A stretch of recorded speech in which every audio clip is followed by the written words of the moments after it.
Hai siswa-siswi kelas 10 IPS semuanya. Bertemu lagi di pembelajaran sosiologi. Tidak terasa kita sudah memasuki bab terakhir, yaitu bab 4. Kita akan mempelajari metode penelitian sosial. Ambil buku textbook sosiologi kalian, halaman 147 sampai 158. Yang pertama, kita akan mempelajari hakikat penelitian. Keingintahuan manusia terhadap gejala sosial yang ada dalam kehidupan sehari-hari telah mendorongnya untuk mencari jawaban tentang apa, bagaimana, dan mengapa gejala tersebut bisa terjadi. Nah, itu adalah awal dilakukannya sebuah penelitian. Terdapat sejumlah cara atau metode yang digunakan untuk mengungkapkan gejala sosial. Yang pertama, metode keteguhan, yaitu metode berpikir dalam diri manusia yang menganggap sebuah kebenaran atas dasar keyakinannya.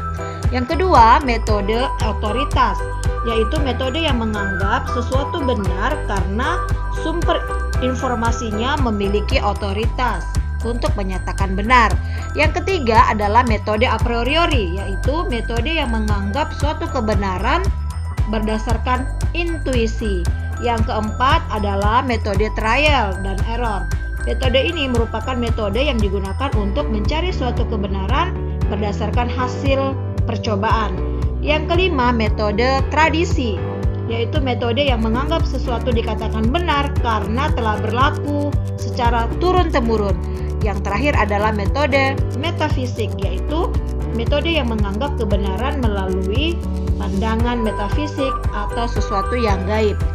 Penalaran dapat dimaknai sebagai suatu proses atau aktivitas kejiwaan dalam diri seseorang, di mana ia berpikir dengan menggunakan asas-asas atau pola berpikir untuk mendapat simpulan yang sah dan benar.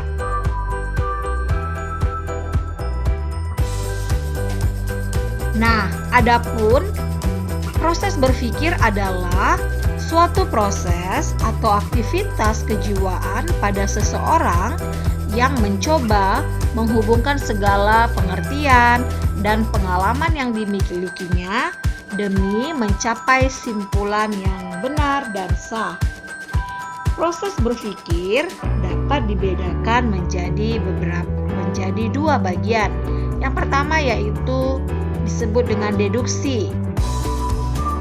Deduksi merupakan suatu proses berpikir yang menggunakan hal-hal umum untuk menyimpulkan atau mencari tahu tentang suatu hal yang khusus, umum menuju ke khusus.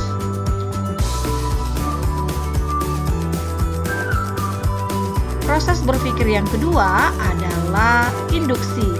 Induksi merupakan kebalikan dari deduksi.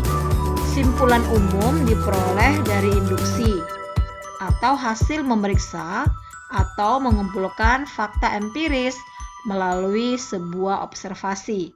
Kita cari hal-hal yang khusus dulu untuk menemukan hal-hal yang bersifat umum.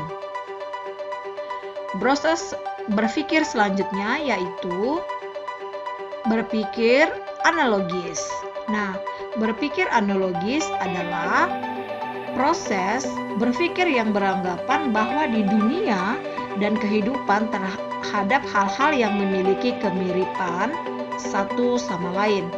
Karena adanya kemiripan tersebut, maka dua hal atau lebih dianggap dapat dipersamakan baik secara keseluruhan maupun sebagian. Adapun pola berpikir yang berikutnya adalah pola berpikir komparatif. Nah, dari katanya kita sudah tahu ya, komparatif itu berarti membandingkan. Nah, pola berpikir komparatif merupakan proses berpikir seseorang yang dengan segala pengalamannya untuk membandingkan berbagai hal tertentu yang dia alami. Kita lanjut. Pengertian penelitian sosial.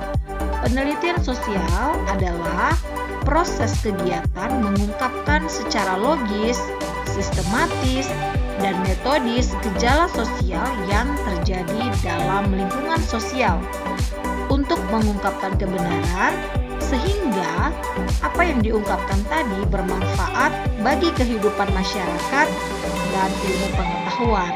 Pengertian penelitian sosial lainnya, menurut ahli, kalian bisa lihat di buku textbook halaman 149. Karakteristik penelitian sosial. Yang pertama adalah sistematis. Artinya, bahasan dalam laporan penelitian harus tersusun secara teratur dan sesuai dengan sistematika penelitian ilmiah. Yang kedua adalah logis, artinya sesuai dengan logika, masuk akal, dan sesuai penalaran. Yang ketiga adalah empiris, artinya diperoleh dari pengalaman dan pengamatan langsung di lapangan.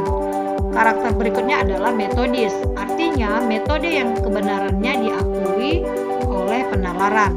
Berikutnya adalah umum, artinya meliputi keseluruhan dan tidak hanya menyangkut yang khusus saja. Yang berikutnya adalah akumulatif, artinya bertambah, makin berkembang, atau kata lainnya adalah dinamis. Selain memiliki ciri atau karakteristik, penelitian sosial juga memiliki jenis-jenis yang dapat dibedakan atas sejumlah kriteria berikut ini. Yang pertama, dibagi berdasarkan manfaat penelitian. Jenis penelitian sosial dilihat dari manfaatnya dapat dibedakan menjadi dua. Yang pertama adalah murni atau pure research, adalah penelitian yang bertujuan untuk pengembangan keilmuan dan berupaya menjelaskan pengetahuan yang sangat mendasar mengenai dunia sosial. Yang kedua adalah penelitian terapan atau applied research, adalah penelitian yang mencoba untuk menyelesaikan masalah tertentu secara spesifik dan hasilnya dapat langsung digunakan untuk masalah sosial.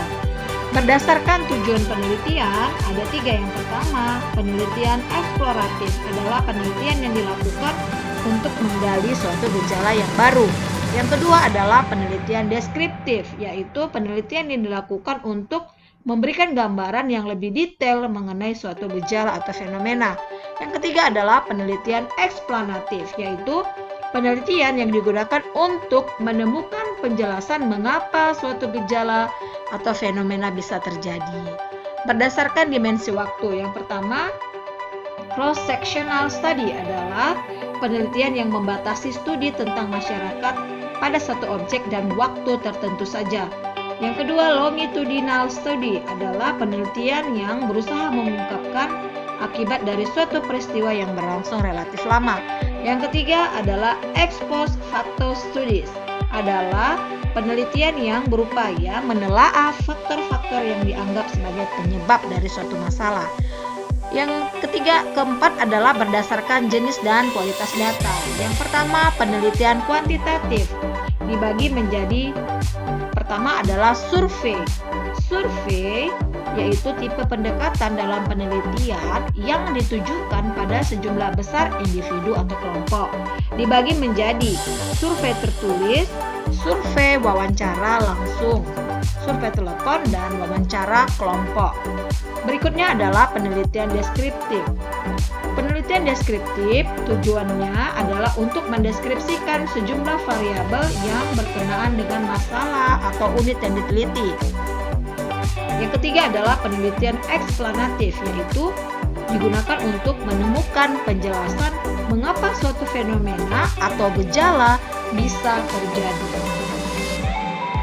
Berdasarkan jenis dan kualitas data, yang pertama adalah studi kasus, pendekatan kualitatif, ya. Studi kasus adalah penelitian yang terinci tentang seseorang atau sesuatu unit sosial selama kurun waktu tertentu. Studi kasus dibagi menjadi banyak, ya. Ada studi kasus sebuah organisasi, studi kasus observasi, dan lain-lain. Lalu berikutnya adalah penelitian eksploratif, yaitu penelitian yang dilakukan untuk mengenali dan menggali suatu gejala yang relatif masih baru. Lalu penelitian deskriptif, penelitian yang dilakukan demi memberikan gambaran yang lebih detail mengenai suatu gejala atau fenomena. Menentukan masalah dan memilih topik dalam proses penelitian adalah tahap awal yang harus dilakukan peneliti. Nah, menentukan masalah sosial yang layak diteliti harus memenuhi kriteria berikut. Yang pertama, hasilnya akan membawa manfaat penting. Yang kedua, simpulan mempunyai waktu yang lama. Yang ketiga, memiliki daya tarik yang kuat. Lalu yang keempat, secara operasional dapat diteliti.